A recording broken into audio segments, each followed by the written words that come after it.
Thank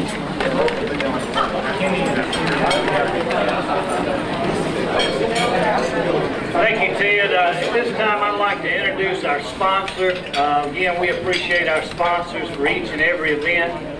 We couldn't put on events like this without their support. Our sponsor today is Walton EMC, which does so much for this community in a lot of different ways. You'd be hard-pressed to find an organization or need that they're not involved with in Walton County. At this time, I'd like to introduce Jimmy Briscoe, sales representative of Walton EMC. Good afternoon, everybody. I actually work for the EMC Security Division, which is owned by Walton and Jackson EMC. And we are a member of the, we've been enjoying being a member of the Chamber for several years. We appreciate you guys letting us be a sponsor today. Some of the things that EMC Security does is we were started by the EMCs, mainly Walton EMC, back in 1998. And we have now grown to over 40,000 customers. We serve through the metro area. We do commercial security. We do residential, as you may know. A lot of you may have our systems now. We cover institutions, churches, all types of commercial applications, as well as the residential market. We also cover probably 7 or 8 counties right now in the school system district, and we're growing now.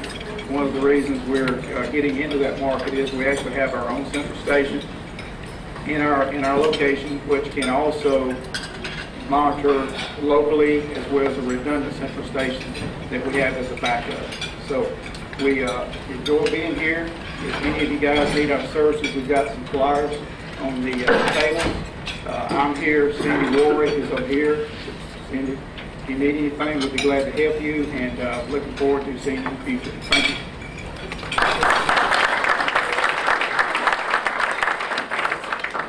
Thank you, Jimmy. Today's program is our annual education summit, an opportunity to hear from all the excellent school systems throughout Walton County. I think we would all agree here as business leaders in the community that our education system is the key to our future success and investment that each of us as business owners need to be involved in.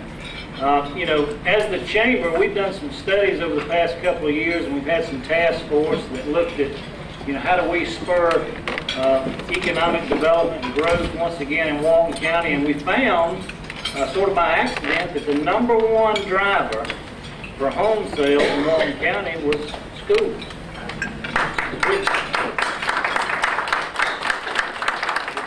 school districts, and you know, we looked at it and we found out, you know, if you're going to hear from Gary Hobbs and the other school leaders and social circle schools, that, you know, compared to our neighbors, you know, Walton County really rises to the top. It may be one of our best kept secrets, and we as a Chamber in our 3-year plan are going to put some things in action to promote and market our school system, to get the word out that Walton County, you know, we have a perception among some counties that maybe Walton County schools, you know, aren't up to par with Oconee and others, but if you look at our test scores, we excel above a lot of our counterparts and neighbors. So you're going to hear some of that information today, and look to see some big pushes from the Chamber to help promote our school system. We got a program here. We're going to hear from each of these ladies and gentlemen today, but we're going to start, and if you would, as you finish, we'll just, instead of doing introductions, we're going to start with Gary Hobbs, Superintendent of Walton County Schools, followed by Mr. Todd McGee, Superintendent of Social Circle Schools. Our private schools in Walton County, we'll hear from Brent Browning with Loganville Christian Academy, Mr. Billy Nicholson with George Walton Academy, and also a word from Keith Hamilton with Victory Baptist School, who's also a Chamber member. So with that, I'll turn it over to Mr. Gary Hobbs.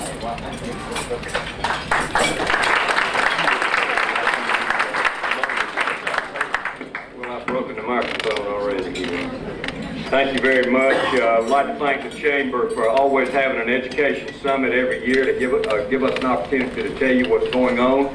Not only Walton County schools, but our other schools, our private schools, and social circle city schools. And we always look forward to this.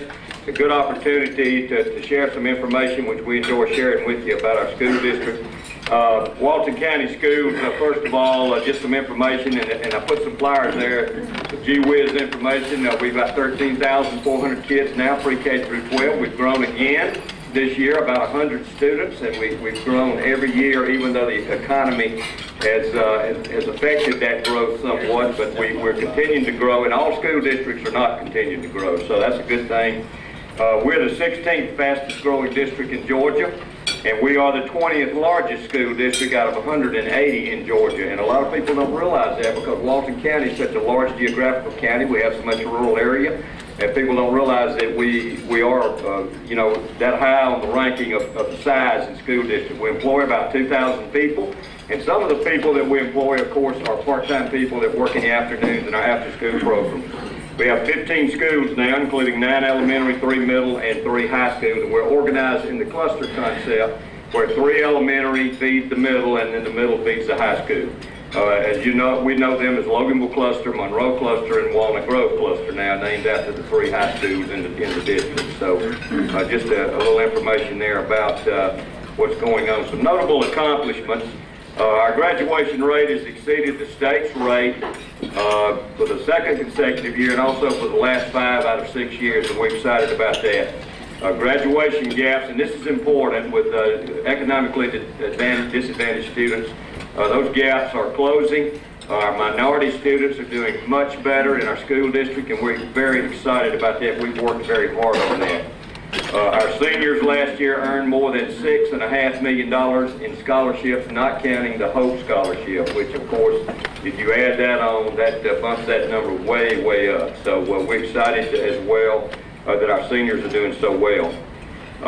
And 100% of our schools increased their academic performance on multiple state assessments last year. Our high schools, very excited about our advanced placement programs. We had 57 advanced placement scholars last year, and those are kids that make 3 or higher on 3 advanced placement tests. So we're very excited about the challenge that we have for our kids that are excelling in the curriculum. So really excited.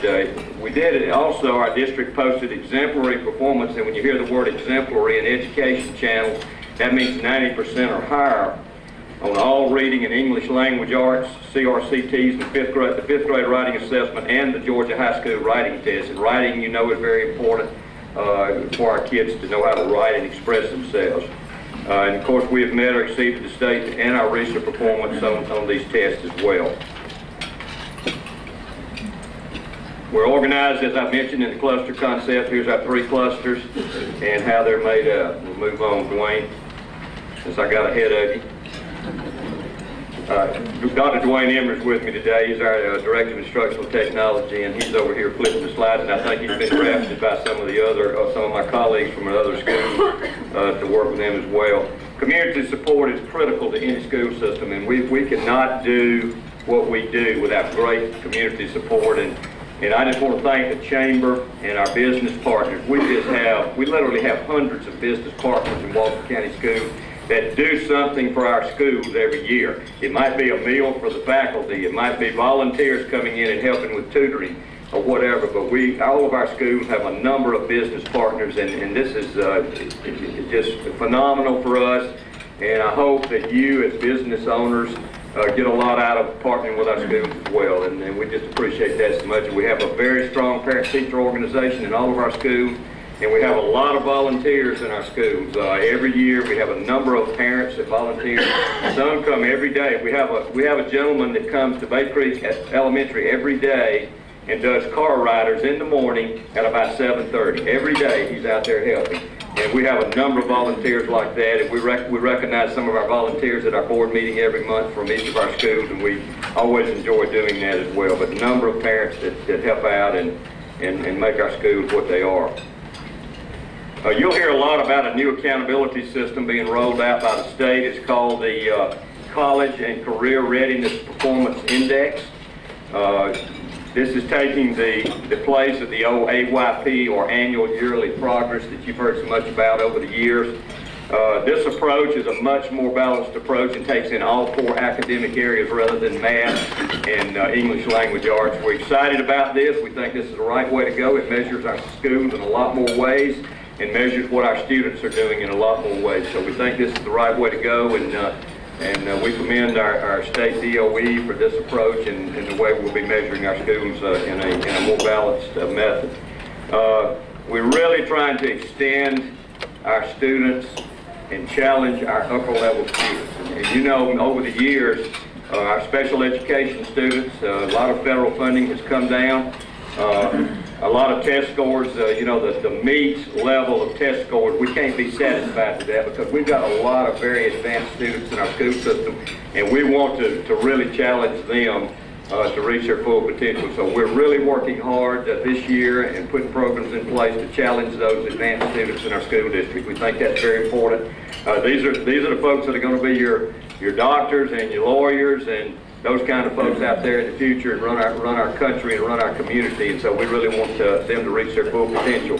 A lot of these kids are amazing at what they know and what they can do and where they're going to school. I mean, we have a number of graduates going to Tech, to Ivy League schools, the Academy, Naval Academy, Air Force Academy, and those kind of things. And we have a wonderful group of kids out there that are doing phenomenal things and really reaching that full potential. Some future initiatives, which we're excited about. Our building program.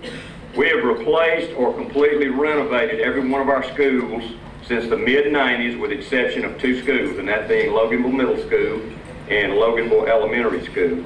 Those 2 schools are on tap to be replaced in the next 2 to 4 years, thanks to our taxpayers and support of the local option sales tax.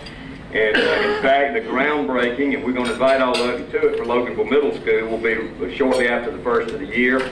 We're getting ready to go out for bids for that school. That will be on Bay Creek Church Road. We have 100 acres there that will house Loganville Middle and the new Loganville Elementary School. We're excited about that. We're also excited about working with the city of Loganville and with our commissioners on that project. That's going to wind up being a 3-way government agreement to get sewer to that school, to get water, and to get the services to that school that will benefit everybody concerned. And I do want to thank Mayor Nunley over at Loganville, and I want to thank Kevin Little and our commissioners for working with us on that. We've been working on that for several months, and looks like that's about to be finalized. And I think it's a good effort of our One Walton concept and collaboration among government entities here in Walton County, and we're really excited about what's happening there. We're also beginning to look for land for a 4th cluster, and I know you real estate people in here like to hear that. But our high schools are really filling up, and we're going to need to think about the future. It will be after probably the board members and I are gone, but we need to plan for that, and we need to have some vision about which way we're moving with the 4th cluster of schools for Walton County. We do not want our schools to get gigantic and get 3,000 and 4,000 students in our high schools and have 40 or 50 trailers sitting outside. We don't think that's the right way to go, and we'd like to keep our high schools at 1,000 to 1,500. And as we begin to fill up, begin to look for that land for that 4th cluster. So that's ongoing as well. We're down to almost no mobile classrooms in our district, and that is unheard of, folks, today. We have our kids in very nice classrooms and a good learning environment. We just opened the Harmony Elementary, and I'm going to talk about that in a minute. But we're excited about that. The next picture there, I think, is a rendering of the new Loganville Middle School. That's a computer rendering, and that will be built at Bay Creek, on Bay Creek Church Road, as I mentioned. A beautiful facility. Architects have got that design finished. And we've actually visited this school, the design of this school, in several other counties where it's been built. We did a big search across the state on the new middle school. We went and looked at all of them and found what we needed, and then we made that plan fit Walton County. So that's exciting. We're excited about that. And in fact, I just got a letter this morning back from the state DOE approving this building and approving us to go ahead and bid that contract. So that'll be coming up soon. Hopefully that'll provide some work for some folks here in Walton County, and we do like to hire local if we possibly can, obviously. But it's going to be a beautiful school. We hope you will come to the open house when it starts.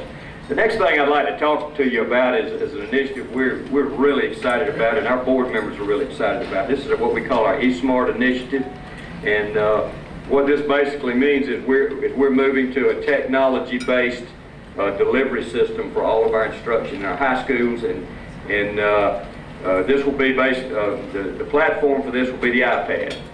We have just issued iPads to all of our high school teachers last week, and next year we will be issuing iPads to all of our high school students. We will migrate that down to the middle school level. Now, iPads take the place of a lot of things: textbooks, smart boards, graphing calculators, paper, whole lots of things that we spend a lot of money on. But I think the biggest secret here is we're meeting the kids where they live, and that's where they live nowadays. And this, we've studied a number of school systems, and we have visited that have gone to this, and what they tell us is we should have done it sooner, because it is engaging the at-risk kids like never before. These kids are becoming more engaged in learning and instruction, and our teachers have training to do, a lot of training to do, because it's going to change the way that they deliver instruction in the classroom. It's amazing when you see a demonstration of what this will do, and we're very, very excited about it. And as I said, our teachers have started their training. They received their iPads last week on our work day on Friday, and in all of our high schools.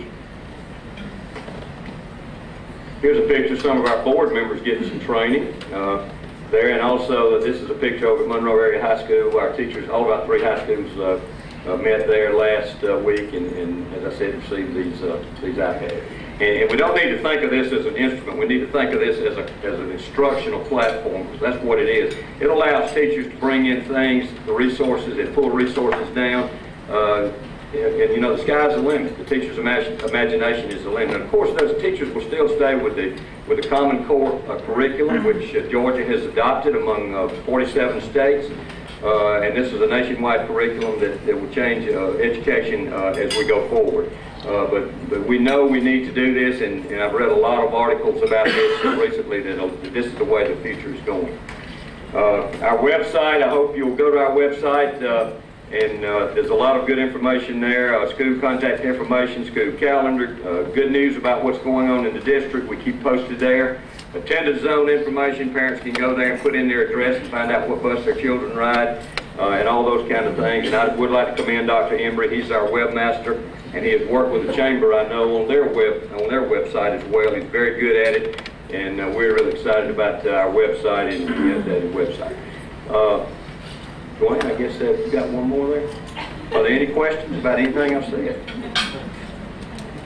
I do want to make one more comment before I leave, and we've got a vote coming up in November. It's on Amendment 1. I know you've heard about it. Please educate yourself on this amendment before you vote. Obviously, I'm not telling you how to vote. I'm not going to tell you how to vote. You all are intelligent folks, but please don't walk into that booth and not do some research on Amendment 1. I think it's very important that we do that. And with that said, are there any questions about that or comments? Thank you very much. I appreciate my attention.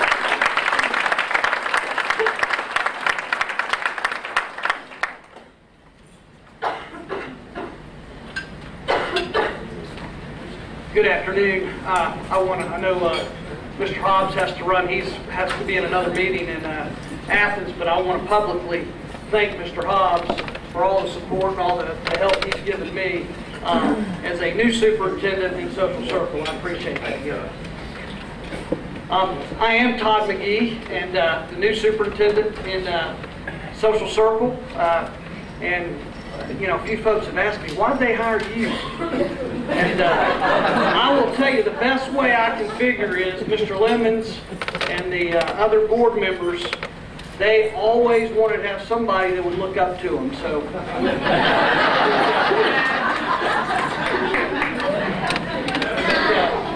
I am a 25-year veteran in public education.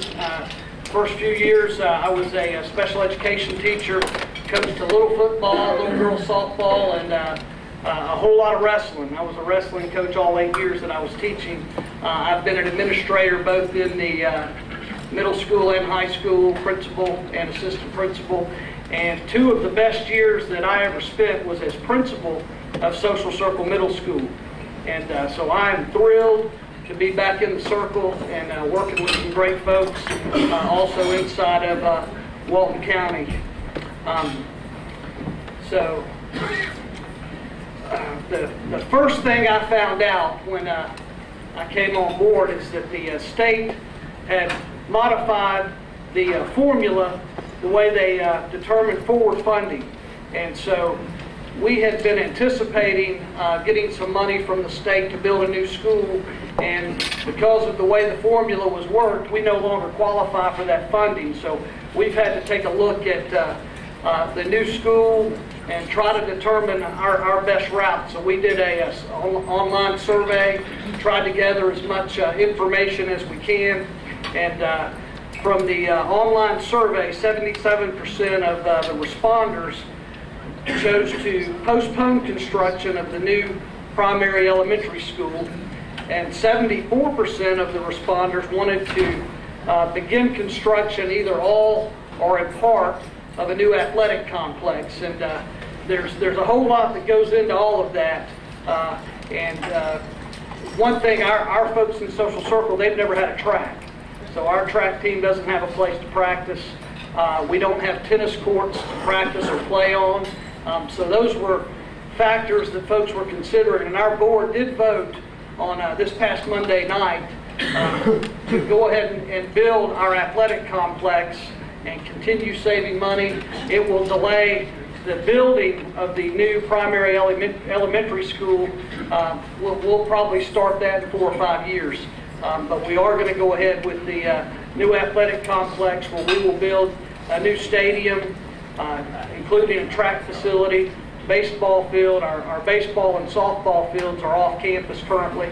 So we're building a softball field, baseball field, and some tennis courts, which obviously are much needed. So we're excited about those things, and don't have a date for the start of that, but that's right around the corner. Last year, the school system went through SACS accreditation, and I'm proud to report that the schools did attain full SACS accreditation. 2/3 of our staff have received advanced critical thinking training, and we believe that's going to be very valuable with the implementation of the new Common Core Georgia Performance Standards that Gary mentioned earlier. The primary school and the elementary school were both designated as Title I distinguished schools. I believe they had to make AYP at least 3 years in a row to earn that distinction. And the elementary school also was awarded the Silver Award for greatest gains on CRCT over the last 2 years. Our middle school was awarded a Georgia Movie Academy Regional winner. They used new technology provided from a literary grant on this project. And also our middle school and high school both received STEM grants, and we were able to install STEM labs, biotechnology labs in both the middle school and the high school with the money from the STEM grants. We worked with the Educational Technology Center out of the University of Georgia in doing all of that. The high school is an AP honor school, and that's a designation for schools with under 900 students that offer AP courses in all 4 of the academic areas. So we're proud that we're offering all of those courses for our students. Our JROTC program had its first official inspection this past year, and they received the highest honor unit with distinction. So we're real proud of that and proud of the work they do in our community. They support the Friendship Festival and the cleanup for the Friendship Festival. About anything we do in the community, our ROTC program's out there involved in that. Our Health Occupations program just recently in August received the certification to certify our students as certified nursing assistant, and that is huge because they can go out and compete for jobs right out of high school now that they have that CNA.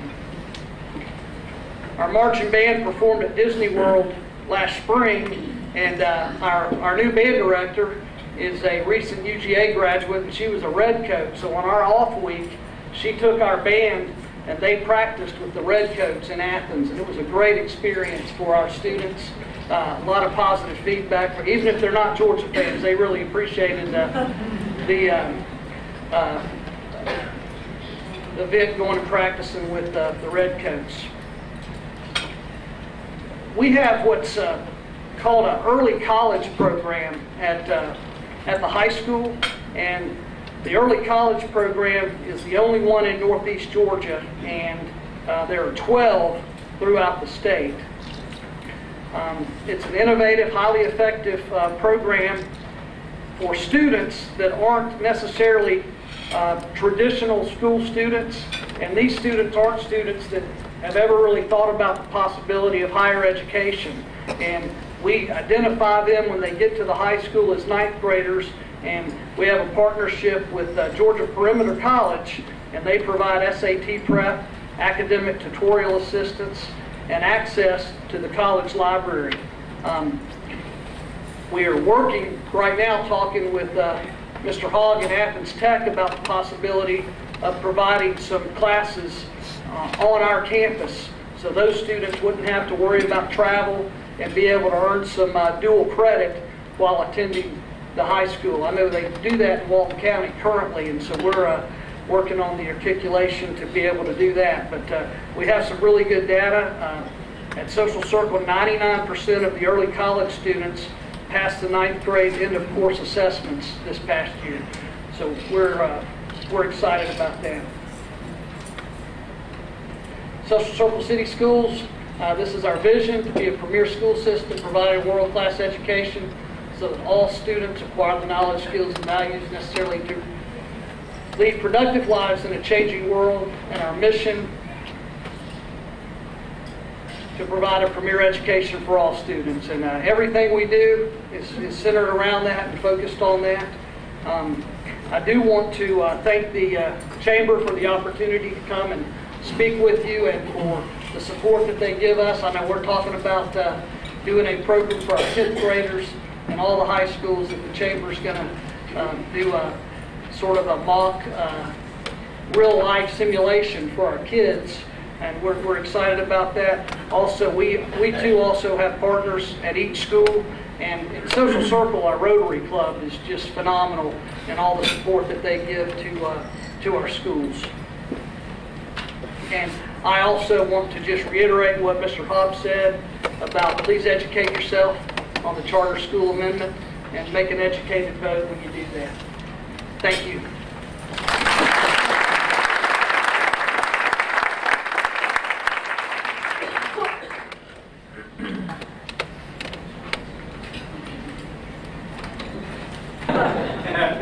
No, he doesn't. Sorry, Pete, wherever you are. You can talk to him afterwards. Good afternoon, ladies and gentlemen. I am Brent Browning from Loganville Christian Academy. I'm our IT director there and one of the newest members of our leadership team out at Loganville Christian Academy. Excited to be here today to share with you a lot of information about how LCA continues to grow. We are 558 students strong, have what we believe is one of the most excellent student bodies anywhere in the county. You know, it's been exemplified lately. Some of you guys may have experienced in some of your local communities, in some of the other areas, your churches and other areas around the county. We had all of our 6th through 12th graders out serving. Each of them has a requirement to serve a day. They've been very actively engaged in our counties doing that to some of the folks that needed help and just some raw muscle in some cases throughout our county. So our students continue to be very engaged. Our band, interestingly enough, recently went to the other school, the right one, on the other end of Highway 78. That is Georgia Tech, and had a chance to participate with the Georgia Tech band. They've probably been the best thing that's been on the football field at Georgia Tech. I can say that because I am a Georgia Tech grad, so I don't really hear it from any other one. At Georgia Tech, you have to be a true fan to suffer through what we suffer through on a routine basis. Our students continue to participate, and we've got some great growth going on campus right now. If you have a chance to stop by, we've got a building that's almost complete. It's going to be our new on-campus weight training and cheerleading and provide a few other multi-purpose functions for us, so we encourage you to stop by and see that. We continue to grow, and we're excited about all that's going on at LCA. But one of the biggest initiatives we have is what we call iLearn. iLearn is our platform, it's our strategy for how we bring technology into the classroom and how we use technology to create a more engaging learning experience and really draw students into and create a passion for learning inside of them. I want to give you an update on what iLearn is. You got a preview, I think, last year, and kind of do iLearn by the numbers, tell you where we've been and where we are today. So iLearn, 4 things we're looking to do with iLearn. First, we want to equip our graduates to really master technology in their vocations. We don't want our graduates at LCA to be people who can just run a basic application, Word, PowerPoint, etc. We want them to embrace technology and learn how it can be a lever for whatever they choose to do. I mean, there are almost no vocations, public or private, that you can go into where information technology and command of it cannot help you do that job better. And so we're introducing our students on how to apply technology to what they do and how to make it better. Secondly, and very important to us, we're trying to prepare a generation of godly digital citizens. I'll talk more about it in a minute, but there are a lot of places in this great technology environment that we've created where we really have to make sure that we behave and do the things that we're called to do. And we have a real focus on that out of this. Third thing is we believe technology can help us educate better. There's a lot of inefficiencies in things that we do around managing paper, dealing with paper, recording information that's just inherent being a school. And we think technology can help us improve the way that we run the operation of being a school.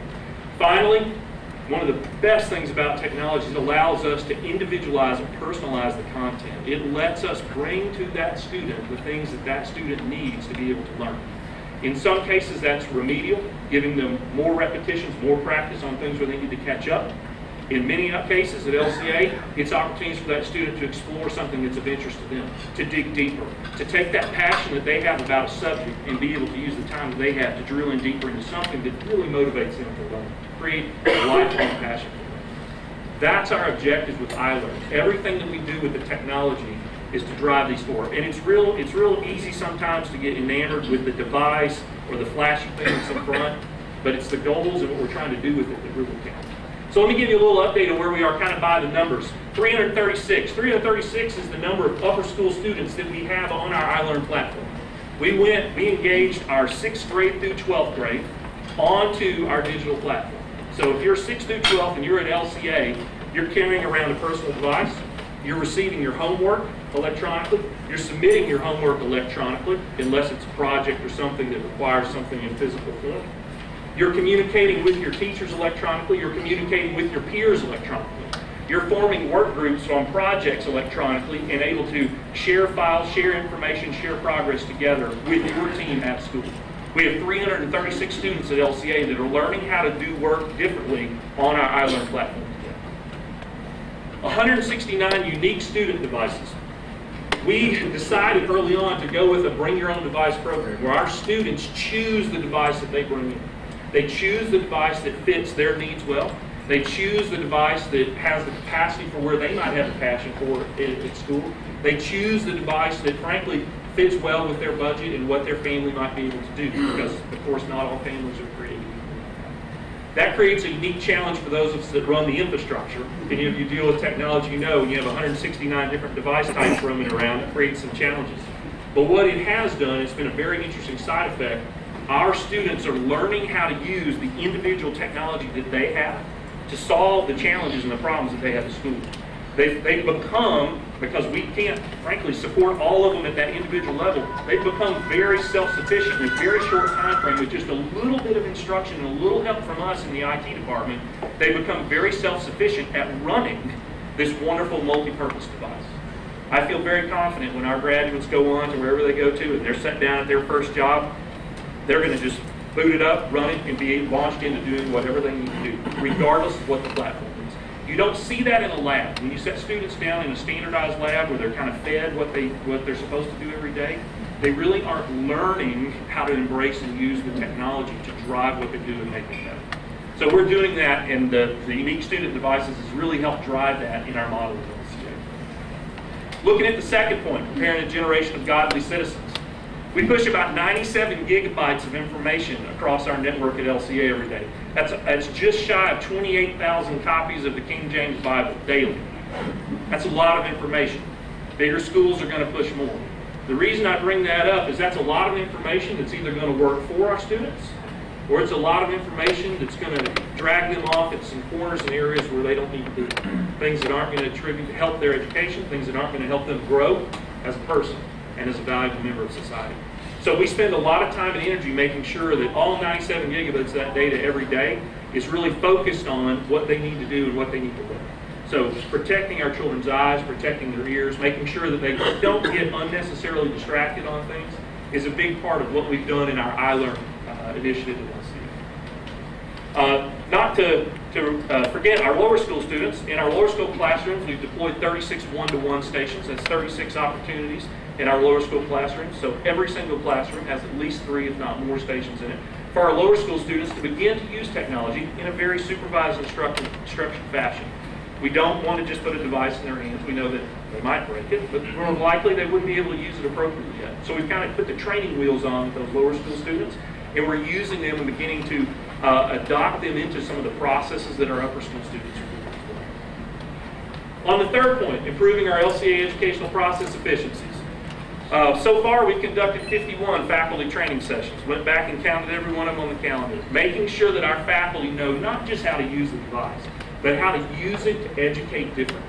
The type of information that they can pull in to bring to our students, the richness of the internet, how to do something as simple as conduct an online assessment if they want to do an online quiz so that they don't have to spend time grading papers, entering grades, correcting stuff, emailing to parents.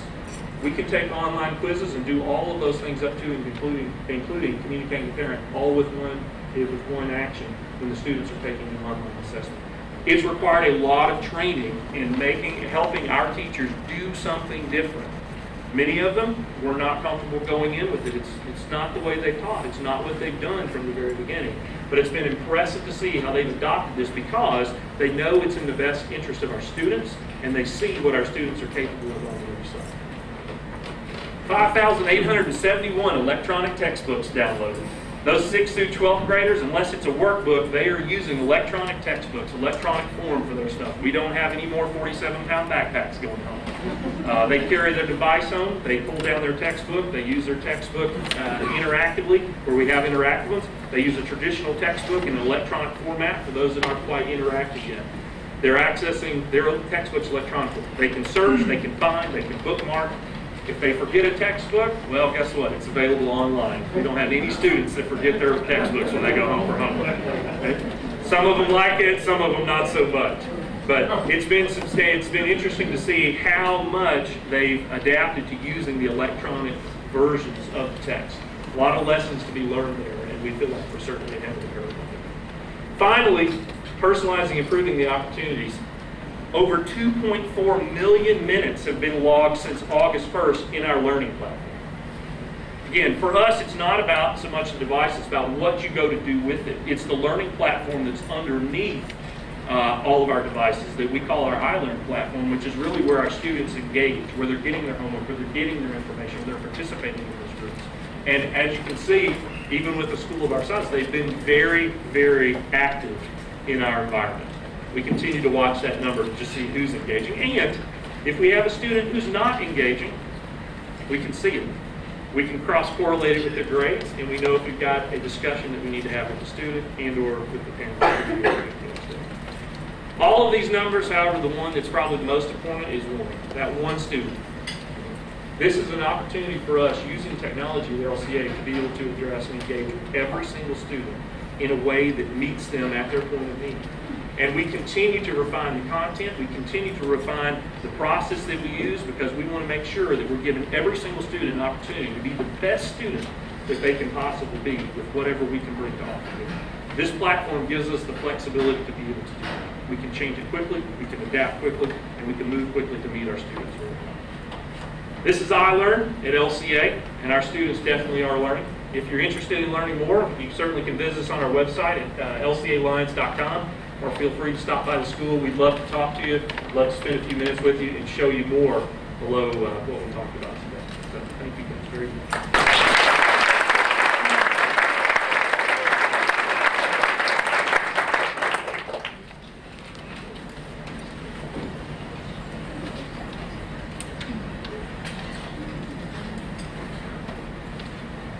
I'm Billy Nicholson, headmaster at George Walton Academy. And just a second, we'll go over some things about George Walton. It was established in 1969, and we've grown considerably since that time, and we moved our campus to Monroe. We have grades K4 through 12.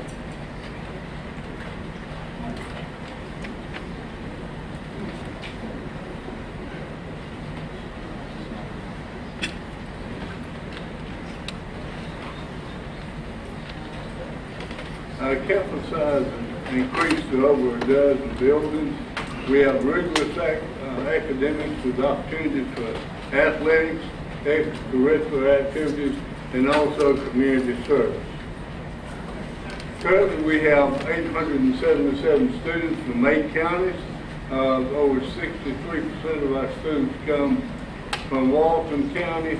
As you can see, most of our students are from Walton. We have Newton, Gwinnett, some in Rockdale, and a few from those other counties. 100% of our graduates are accepted into college. We're proud of this. All seniors are required to take the SAT or the ACT. Scores are well above state and national average. As you can see, the Georgia average scores, the national average, and UWA average SAT for the seniors thus far. Lower school academics, these are ITVS results for 4-year periods. In first grade, third grade, and fifth grade, as you can see, our students score real high when you consider the national average. Advanced placement results in 2012 AP results, we had 78 students who took the exam. 82% scored 3 or better, compared to Georgia's 56% and the national average of 61%. 26 students who qualified as AP scholars with an average score of 3.93. 10 were named scholars with distinction. 5 designated AP scholars were doctors. Perfect scores for every student that took the AP calculus and BC calculus. That's a 5 on AP and the AP calculus and BC. And that's the first time we've done that, and that's a real tribute to our students as well as our faculty. AP results, as you can see in the different areas, English in composition of 4, U.S. history 3.8, literature in composition 3.83, and government 3.76. At George Walton, we've got a lot going on in the fall. As you can see, these are Friday night students, cheerleaders, trainers, and football players that are involved in the fall sport. There are many opportunities to participate in things at George Walton Academy. In athletics, this is our 3rd year as being part of the Georgia High School Association. Fall sports are wrapping up, and winter sports are coming soon. Community service, many classes as well as clubs promote giving back. Seniors have already logged well over 1,000 community service hours this year. National recognition for our annual, for 4 years in a row, our annual has received the Silver Crown Award as being one of the best yearbooks in the country. Our band, our GWA marching band is competitive. They won the national championship 2 years ago, and they've been the Southeastern champions for 3, I think, of the past 5 years.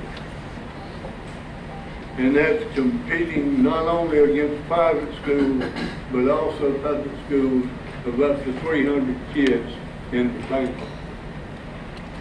Alumni, we have a high caliber of graduates. These are some of the places that they've attended. Some of them are working on doctoral degrees now at some of these universities. Also the Air Force Academy and U.S. Military Academy at West Point and Naval Academy. This weekend, we have the big fall weekend at George Walton called Dogs Unleashed. We have a road race and also a festival for your children. So if you don't have anything to do Saturday morning, come out to George Walton and join us. Thank you.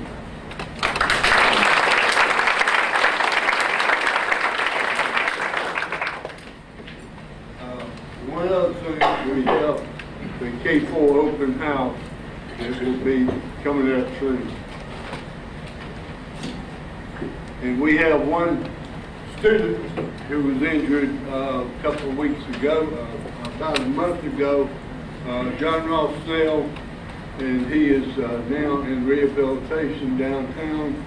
I want to thank you for your prayers and encourage you to keep him on your prayer list. The update on him today is that he is walking upstairs, he is eating on his own, he is getting better, and they plan for him to go home at the end of the month. So keep that family in mind.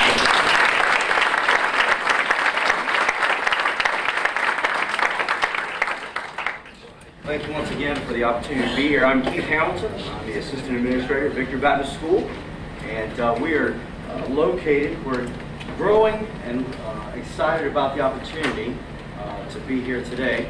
But Victory Baptist School, as a ministry of Victory Baptist Church, exists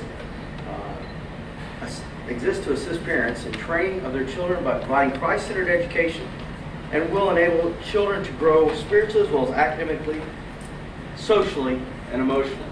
Now, a lot of people are asking, well, why is Victory Baptist School represented here? As maybe most people say, well, you're not located in Walton County. Well, that's correct. We're not. We are located in the city of Loganville, though, and I know that plays a part in Walton County income as well. And we come because, specifically today, to make sure that people know we're here. We're a small Christian school.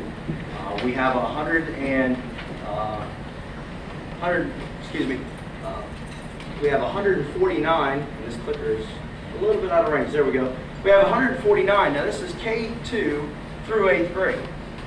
So we are growing very quickly. Every year we're adding a grade each year. Next year, obviously, 9th grade, 5 years. We're looking forward to putting out our first graduating class there at Victory Baptist School, and introducing a lot more sports this year, obviously coming into the middle school, 8th grade, 9th grade, and just really pleased about that, the opportunities we have there.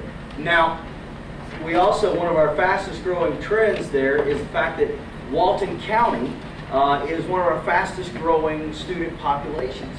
Obviously Gwinnett, because we are on the Gwinnett side of Loganville, but Walton County, we're up to 30% of our student population being Walton County students now. That being said, Gwinnett County seems to be decreasing, Walton County increasing, which is very important for us. Now, our annual tuition and fees, I know this is not a sales pitch, but just so you know information, it's $5,700. That's tuition and fees, and which is very economical, very reachable. We offer several scholarships, opportunities as well for our students to be able to be a part of that. And test scoring, grade level, just so you're aware of where we're at already with 8th grade. We're already scoring our 7th graders from last year. Now obviously we're just receiving our test. Our 7th graders are already scoring 12th grade level in their curriculum, in their standard achievement testing, which is an absolute blessing. I'm very proud of our teachers and our academics as well. And we're just very pleased with how that's going. We're trending towards some new classes and things of that nature next year that will be opening for our high school department. And like I said, it was just my opportunity this morning to introduce you to Victory Baptist School. Thank you for your time.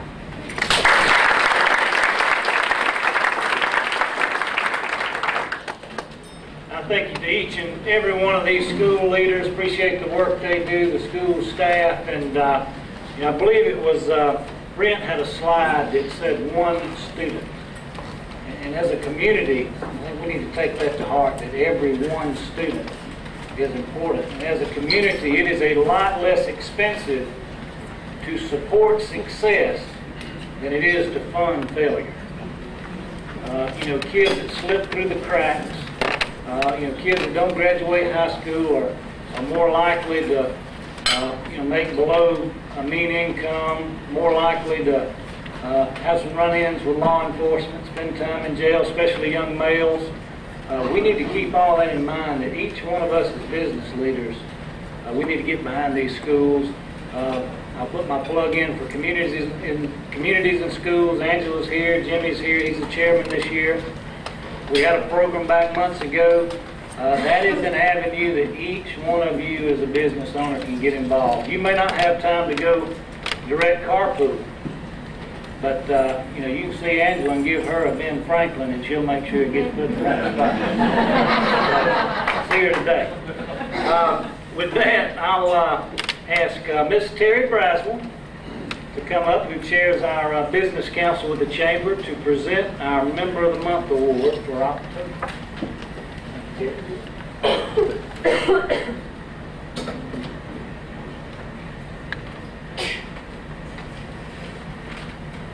All right, this month's Member of the Month recipient is a small business owned and operated by a husband and wife team. These people are dedicated to providing the highest quality of service to their customers. They take personal pride in quality workmanship, and they provide lasting solutions to customers' problems. The wife of this team is very active in the community. She serves as a chamber ambassador. She served on numerous other chamber committees. This will give it away. She serves as president of the Loganville Rotary Club. She has been the past president of Loganville BNI.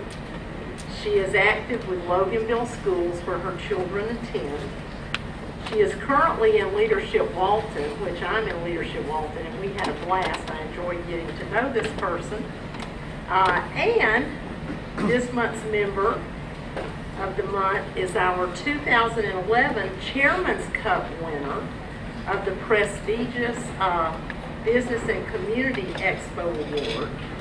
And at this year's Expo, she introduced us to this new game called Cornbowl. How many of you were there to play Cornbowl? Some of you? Cornbowl was interesting. You need to ask about it. But anyway, please join me in congratulating our October Member of the Month, Renee and Joe Park with TAPS.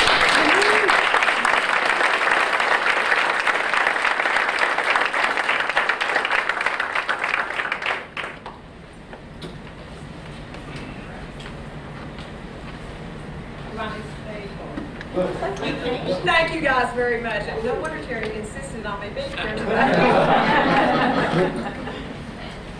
Okay, before we do our drawings, and we have some great items from Walton EMC that we're going to draw for, and your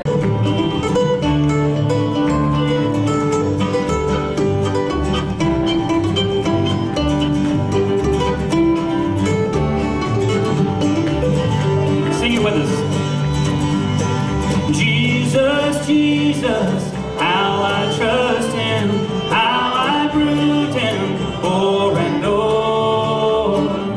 Jesus, precious Jesus, oh, for grace to trust Him more.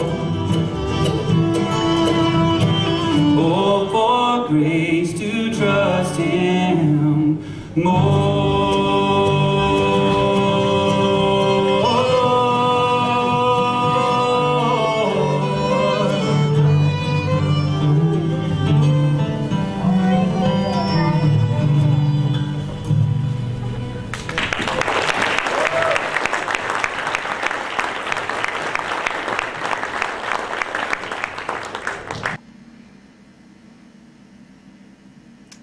Hey, thank you for watching today. I'm Dina Huff, the coordinator for the Partnership for Families, Children, and Youth.